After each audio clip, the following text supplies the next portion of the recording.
Hello. Okay, so today I think I gained quite a bit more clarity, which is cool.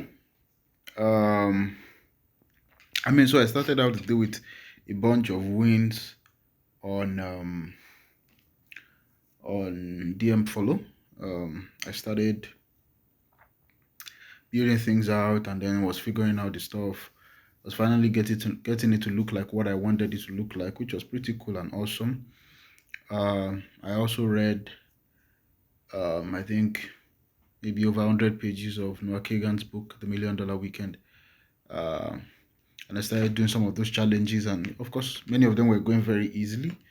Um, then, we got to the idea part, and we wrote down a bunch of ideas. And the idea that was at the top of my list was exocortex, and so I wanted to pursue it, put together some things, sent it to a number of people. Some were like, that's cool," and well, But then I spoke to a mentor who actually helped me gain more clarity. So, well, the news more or less is I'm stopping both DM follow and exocortex, stopping drop shipping, and I'm just basically going to be focusing on and writing articles, growing my email list on WordPress, Medium, and whatnot, um, using that to then draw in, of course, SaaS founders who wants to get customers. So the basic theme of my website is go from 0 to 1 million SaaS users or SaaS customers in 12 months, which is the basic premise of my website.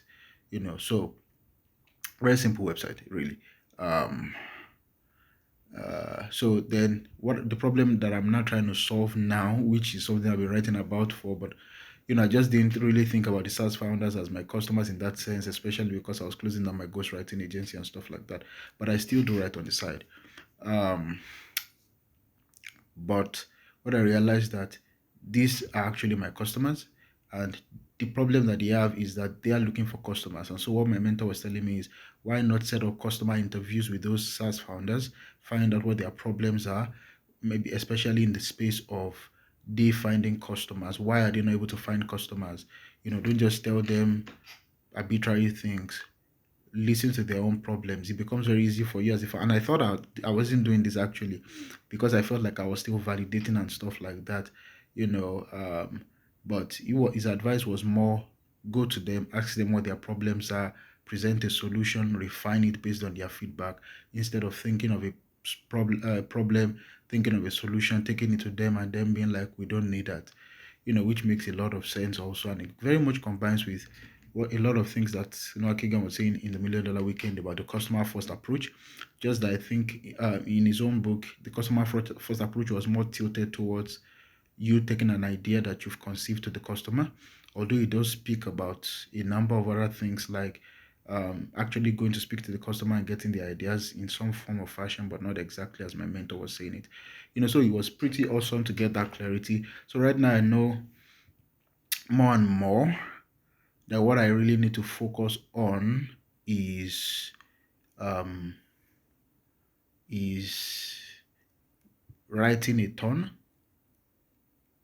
on my website, growing my email list, essentially speaking to founders and knowing what are their problems concerning customer acquisition and trying to help them solve that. Dropshipping seems like a wholesome thing to be doing on the side, but I don't know if I have the bandwidth for that.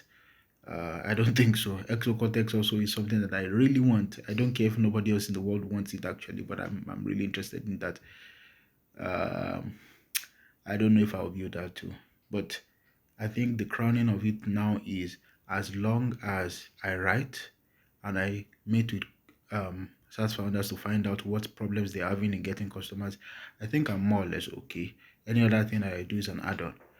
Uh, you know, one of the greatest problems I'm facing right now is that I have like four different um well, I say not opportunity streams, but like four different areas where I have to be responsible in school, which is kind of in business, in at work, my 9 to 5, and then at church and stuff like that. And each of those areas have their own peculiar challenges.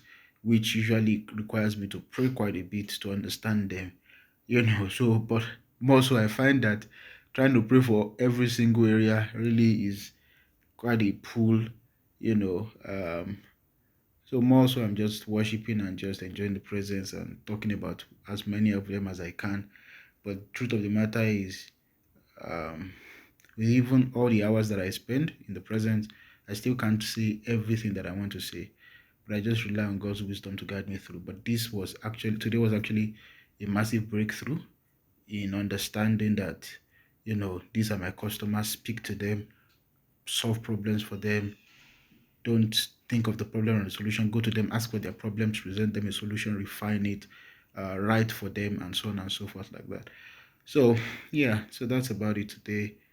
I will figure out the rest, but I know one thing for sure: the word that He has given me for this year will come to pass, because there's a spirit in man. Job 32, verse 8 says, and the spirit of the Almighty giveth him understanding. So, uh, I don't know if I'll spin up another startup idea, but I expect that that's what should come out, or at least an agency of some sort is what should come out of speaking with these founders.